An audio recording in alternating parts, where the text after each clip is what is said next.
لا حول ولا قوة إلا بالله العلي العظيم.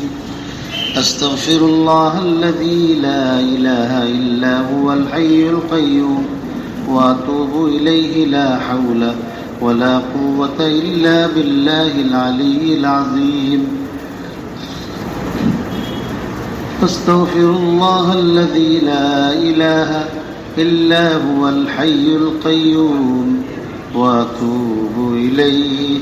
لا حول ولا قوة إلا بالله العلي العظيم. اللهم صل على سيدنا ومولانا محمد وعلى آله وأصحابه وبارك وسلم. اللهم صل على سيدنا ومولانا محمد وعلى آله وأصحابه وبارك وسلم بعدد كل شيء معلوم لك كما تحب ربنا وترضى. بسم الله الرحمن الرحيم.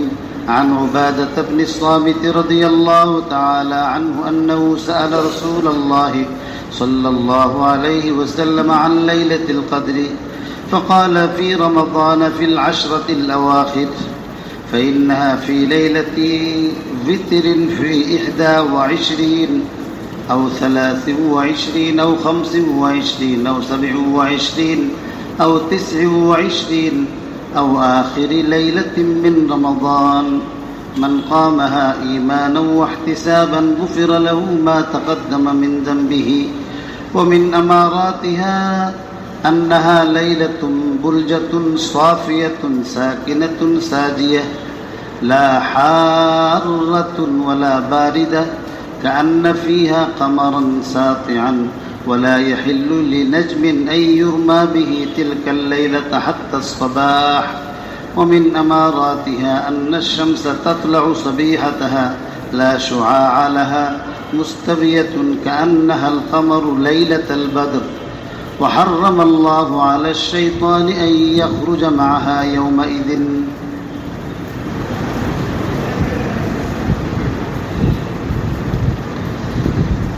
বিশিষ্ট সাহাবী হযরত উবাদাহ ইবনে সামিত রাদিয়াল্লাহু তাআলা আনহু বর্ণনা করেন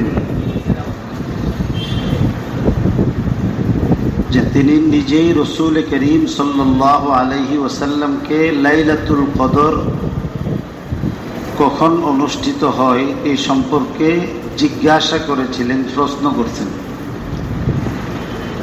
কিয়ামত পর্যন্ত যেহেতু আর কোনো ব্যক্তিকে আল্লাহ নবুয়ত দান করবেন না, নতুন কোনো শরীয়ত নাযিল করবেন না, আসমানি নতুন কোনো কিতাবও আসবে না। আমাদের নবীজি সর্বশেষ নবী, তার উপর নাযিলকৃত আসমানি কিতাব কুরআন শরীফ সর্বশেষ আসমানি কিতাব। তাকে আল্লাহ তাআলা যে শরীয়ত বা বিধান দিয়েছেন এটা সর্বশেষ শরীয়ত।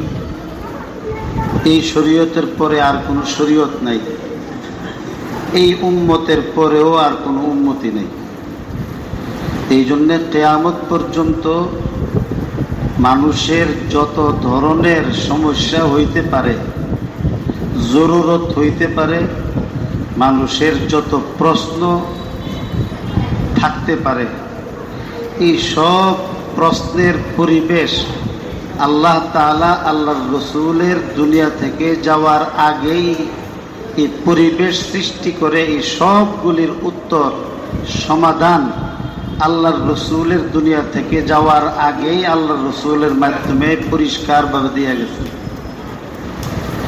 সমস্ত আম্বিয়া আলাইহিমুস সালাতু ওয়াস সালাম মাসুম। আল্লাহ ওনাদেরকে ছোট বড় সব গুনাহ থেকে হেফাজত করছিলেন, ওনারা নিষ্পাপ ছিলেন। নবী যদি পাপ করত তাহলে উম্মতি আর কারে অনুসরণ করত? এই জন্যে সব ভুল ভ্রান্তি থেকে আল্লাহ তাআলা নবুয়তের আগে পরে আম্বিয়া আলাইহিমুস সালাতু ওয়াস সালামকে হেফাজত করতেন, যেন তাদের অনুসরণ করার ক্ষেত্রে তার কোনো কাজের মধ্যে প্রশ্ন যেন সৃষ্টি না হইতে পারে। ভুলের যদি সম্ভাবনা থাকে, আমাদের মানুষ বলে সমাজের মধ্যে যে আমি তো একজন মানুষ, আমার তো ভুলও হতে পারে, আমি তো ভুলের কোনো ঊর্ধ্বে নই। যারা বেশি চালাক তারা এই ধরনের কথা দিয়ে তার নিজের ভুলটারে সমাজে চালাইয়া যায়, আবার ধরাও যেমন না পড়ে ব্যবস্থা করে নেয়। মেইনলি হচ্ছে যে সে কাম করে যেতেছে, আবার আপনি যেমন তারে না ধরতেন পারেন। এই কথাগুলিও হাদিসে আছে, আপনারা তো মনে করবেন যে আমি এমনি কইতেছি। এই সূক্ষ্ম সূক্ষ্ম জিনিসগুলি আল্লাহর রসুল বলে গেছে।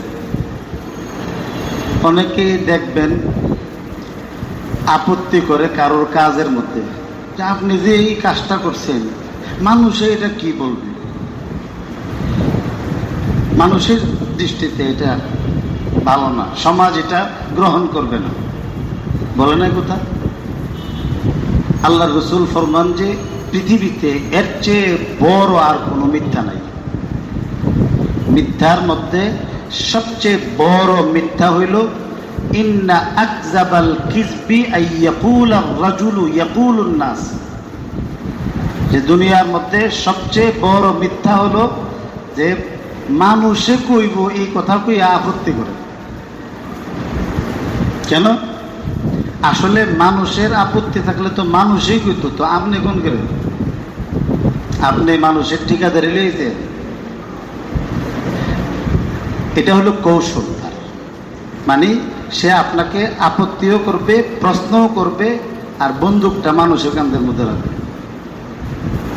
এই জন্য আল্লাহ রসুল ফরমান যে মানুষে না, আসলে তুই কইতাছ, আর মানুষের জন্য তোরে না ধরতারে, তুই যেন কথার পেছন না ফরস। এই জন্যে বলস কি, লোকেরা তো কি বলবে, লোকেরা কি বলবে, এটা লোকে জবাব দেবো, আমি দিব, আপনি কেন? খুব কঠিন। তো সাহাবা, আল্লাহ তাআলা নবীদেরকে এই কাজের থেকে মাহফুজ রাখছেন, যে নবীজি যে কাজ করছেন এটা প্রত্যেকটা কাজ নির্ভুল ছিল, তার মধ্যে কোনো ভুলের সন্দেহ করাটা বেঈমানি। এই জন্যে নবীর অনুসরণ করুন লাগছে। আল্লাহর রসুল শরীয়ত আনছেন, এই শরীয়ত যথাযথভাবে গ্রহণ করছে সাহাবা একরাম। সাহাবা একরামের গ্রহণ করাটা যদি ভুল ভ্রান্তিতে ভরা থাকে, আমি তো আর নবীজির যুগে ছিলাম না, আপনিও ছিলেন না, তা আমার কাছে আপনার কাছে এই শরীয়ত আইলো কই? এই জন্যে আল্লাহ তাআলা নবীদেরকে যেমন হেফাজত করছেন, সাহাবা একরামকেও হেফাজত করছেন। তবে নবীর স্তর যেহেতু সকলের ঊর্ধ্বে, আর সাহাবা একরামের স্তর যেহেতু নবীদের স্তরের না, নবীর উম্মতির, এই জন্যে সাহাবীদেরকেও আল্লাহ ভুল থেকে হেফাজত করছেন। কিন্তু তাদের এই হেফাজত করাটাকে আকীদার পরিভাষায় মাহফুজ বলছে, মাসুম বলছে না, শব্দ ভিন্ন। যেমন বেতেরের নামাজও এটা ফরজ, এশার নামাজও ফরজ। কাজা করলে এশারের যেমন কাফফারা লাগে, বেতের নামাজেরও কি লাগে? কাফফারা লাগে। তবে এশার নামাজের ফরজ হওয়াটা কোরআন শরীফের আয়াত দিয়া প্রমাণ হয়েছে, আর বেতেরের নামাজের ফরজ হওয়াটা নবীজির হাদিস দিয়া প্রমাণ হয়েছে। এখন যদি বেতেরটাকেও ফরজ বলা হয় এশারের মতো, তাইলে কোরআনের আয়াত দিয়া যার ফরজিয়ত সাবেত হয়েছে ওইটাকে হাদিস দ্বারা যার ফরজিয়ত সাবেত হয়েছে এটার সমান করা হয়। এই জন্য হুকুম এক রাখছে, তার ব্যাখ্যা দিছে কি ভিন্ন। ওয়াজিব বলছে, ফরজ অর্থ আবশ্যক, ওয়াজিব অর্থ আবশ্যক, শুধু শব্দের বেশি। তো নবীদেরকে আল্লাহ মাসুম রাখছেন, ভুল ভ্রান্তি থেকে হেফাজত করছেন, মাসুম। সাহাবা ইকরামকে আল্লাহ হেফাজত করছেন, তবে এদেরকে মাসুম বলছেন, এদেরকে মাহফুজ বলছেন। সাহাবীদের জিন্দেগিতে কিছু এমন এলোমেলো ঘটনা পাওয়া যায় যেগুলো বাহ্যিক দৃষ্টিতে মনে হয় এরা ভুল করছে। তাহলে এই যে ব্যতিক্রম যে ঘটনাগুলো, অস্বাভাবিক ঘটনাগুলো যে ঘটছে, এটাও বাস্তব। কিন্তু এই অস্বাভাবিক ঘটনাগুলো আল্লাহ পাক রব্বুল আলামিন তাদেরকে দিয়ে ঘটাইছেন যে কিয়ামত পর্যন্ত আগত পাপী এবং গুনাহগার মানুষের সমস্যার সমাধান বর্ণনা করার জন্য। কারণ নবীজির সোহবত পাওয়ার পরে একটা দৃষ্টি পড়ার সাথে সাথে আল্লাহ ঈমান মজবুত করে দিয়েছে। তো যারা নবীজির দরবারে সারা জীবন পড়ে রয়েছে, এরা কেমন মানুষ ছিল? আল্লাহ রসুল সাল্লাল্লাহু আলাইহি সাল্লাম ফরমান, যারা আল্লাহর এত মাকবুল ছিল যে উহুদ পাহাড়ের সমান যদি তোমরা স্বর্ণ মুদ্রাও দান করো, আমার একজন আপনা সাহাবী 1 মুঠ গম আল্লাহ রাস্তায় যে দান করছে, তারও 1 মুঠ গমের সমান উহুদ পাহাড়ের সম পরিমাণ তোমাদের স্বর্ণ মুদ্রার দান হইত না। হযরত উবাদা ইবনে সামিত রাদিয়াল্লাহু তাআলা আনহু সহ এমন সাহাবীদেরকে দিয়া কিয়ামত পর্যন্ত যত প্রশ্ন আইবে এই প্রশ্ন করাইছে আল্লাহ। তো হযরত উবাদা ইবনে সামিত প্রশ্ন করতেন যে, ইয়া রাসূলুল্লাহ, রমজান মাসে তো শবে কদর আছে, শবে কদর কোন দিন? আপনি তো বর লড়ার জন্য বের হয়েছিলেন, 2 জনের লাগছে ঝগড়া, বুলাই দিছে, কোন দিন শবে কদর হইতে পারে? আল্লাহ রসুল সাল্লাল্লাহু আলাইহি সাল্লাম ফরমান, শবে কদর রমজান মাসের শেষ দশকের মধ্যে হবে। শেষ দশকের কোন রাত্রগুলোতে? ফাইন্নাহা ফি লাইলাতি বিতরিন, শেষ দশকের বেজুর রাত্রিগুলিতে। বেজুর কি কি? এরপর আল্লাহ রসুল এখানে বলছেন 21, 21, 23, 25, 27, 29, 21, 23, 25, 27, 29। আর এর ভিতরেও যদি না হয়, তাহলে রমজান শরীফের শেষ রাত্রি যেটা, এটা যদি মাস 29-এ যায় তাহলে 29-এর রাত্র, আর যদি 30-এ যায় তাহলে 30-এর রাত্র। ওই শেষ রাত্রিতে আল্লাহ তাআলা শবে কদর দান করবে। এই শবে কদরের আলামত কি? আল্লাহ রাসূল সাল্লাল্লাহু আলাইহি সাল্লাম ফরমান যে ওই রাত্রটা খুব আল্লাহর তাজাল্লি এমনভাবে পৃথিবীতে নাজিল হয় যে বুরজাতুন সাফিয়া, এটা খুব আকাশ পরিচ্ছন্ন হবে, একদম অমাবস্যা পূর্ণিমার মতো আইনদার হইতো না। আইনদারের ভিতরেও কেমন আলো আলো ভাব থাকবে। কালো মানুষ আল্লাহরে ডাকছে, শেষ রাতে তাহাজ্জুদ ফিরে বাইরও এক একজনের চেহারা দেখেন, যারা নামাজ ফিরে বাইরও এদের চেহারাও দেখেন। আর এখন তো মরহুম সিনেমা হল নাই, সিনেমা হল তো সব মরহুম হয়ে গেছে। মানুষ ভালো হয়ে গেছে কেনা যে সিনেমা হল বন্ধু, মানে মানুষ ভালো হয়েছে? আমি মনে করি না, ব্যবসা মন্দা। কারণ এটা দিয়ে এখন যা লাভ হইব এর থেকে মার্কেট দিলে লাভ বেশি। এই জন্যে আপনার ভালো হয়ে গেছে কে মনে করি না। এই খারাপ কাজ থেকে যারা বাইর হয়, ব্রাহ্মণবাড়িয়া ইয়ার মধ্যে আদিকালের একটা আকাম কয়দিন আগে হয়ে গেছে, স্টেডিয়ামের মধ্যে গান গায়ে গেছে। ওই দিন ফরিদতলা কোরআন শরীফের কেরাতের মজলিস হয়েছে, হেফজ প্রতিযোগিতা হয়েছে। যদি পারতেন ওইখানের একজন শ্রোতাকে আর কোরআনের মজলিসের একজন শ্রোতা, 2 জনরে ধৈর্য নিয়ে একটা পাগলের সামনে দাঁড় করাই দিলে পাগল কয়ে দিব যে এই লোকটা কোরআন শরীফের মজলিস থেকে আসছে, ওই লোকটা গান শুনাইছে। যখন তেলাওয়াতের মজলিসে যায়, নমাজের মজলিসে যায়, বন্দিগির মজলিসে যায়, তাহাজ্জুদ পড়ে, তো আল্লাহ পাক রব্বুল আলামিন তার তাজাল্লির একটা ঝলক সেই ব্যক্তিদের চেহারার মধ্যে দিয়ে দেন। এই জন্য কালা হইল চেহারার মধ্যে জল জল করে। তো অমাবস্যার রাত্রে হইল, ওই রাত্রে কিছু কিছু মানে আন্দার দেখা যেত না। ওই রাত্রটা বড় পিন পতন নিস্তব্ধ হবে, শান্ত। কেন? সাকিনা নাজিল হইতেছে, শান্তি নাজিল হইতেছে। খুব বেশি গরমও হবে না এবং বেশি ঠান্ডাও হবে না। আর চাঁদ আকাশে না থাকলেও মনে হবে যেন চাঁদ উঠে আছে। আগের যুগে আমরা দেখছি যে রাতের বেলা উল্কাপিণ্ড, তারা যে একদিক দিয়ে একদিকে আগুন যে দৌড়াদৌড়ি করছে, এখন দেখি না। আমি মনে হয় 30 বছরের ভিতরে দেখছি, আমার মনে হয় না। আগে এগুলি দেখা যেত। ও জালনাহা রুজুমান লিশ-শায়াতিন, এগুলি এখন নাই। তো আপনার ওই রাত্রিতে এই উল্কাপিণ্ডের ছোড়াছড়ি দৃষ্টিগোচর হবে না। যে রাত্রিতে আপনার শবে কদর হবে, ওই রাত্রির পরদিন ভোরবেলা সূর্য উদয় হইব যখন, তখন সূর্যের আলোটা বড় তীব্র হবে না। সূর্য ওঠার সময় মনে হবে যেন একটা চাঁদ উঠছে অনেকক্ষণ সময় পর্যন্ত। পূর্ণিমার রাতের চাঁদ যেমন শান্ত থাকে, স্নিগ্ধ থাকে, শবে কদরের রাত্রির প্রভাতকালে সূর্যটাও এমন স্নিগ্ধময় হবে। এটা তীব্র আলোক রশ্মি নিয়ে এটা আপনার উদিত হবে না। সব সময় সূর্য যখন উদিত হয়, তো শয়তানে সূর্যের পাশে গিয়ে দাঁড়ায় থাকে। যারা সূর্য পূজা করে, তখন শয়তানে সূর্য পূজার ফাঁকে নিজের পূজাও করায় না।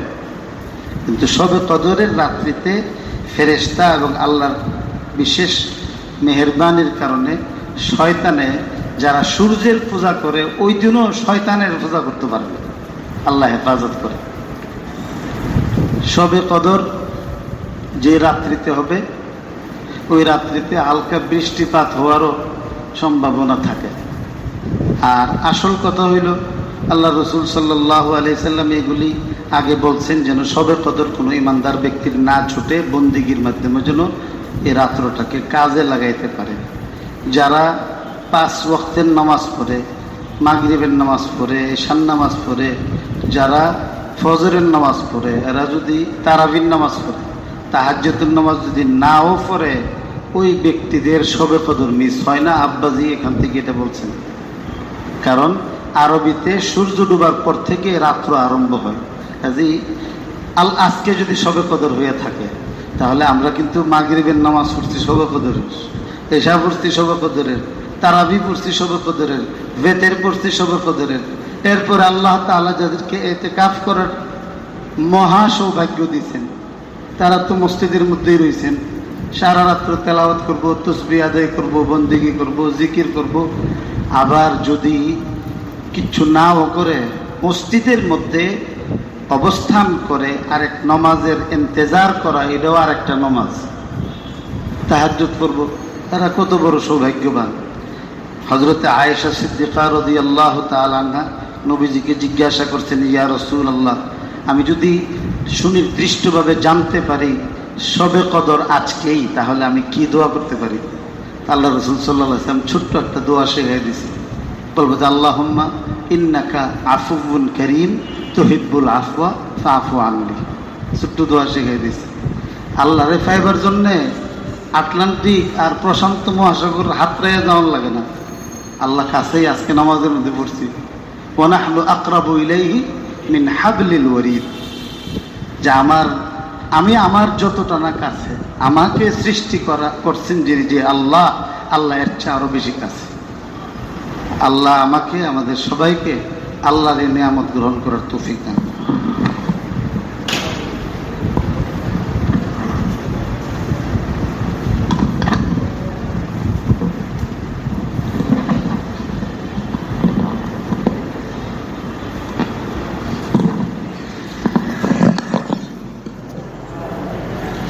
সকলেই কেবলামুখী হয়ে বসি, ফাঁক ফাঁক হয়ে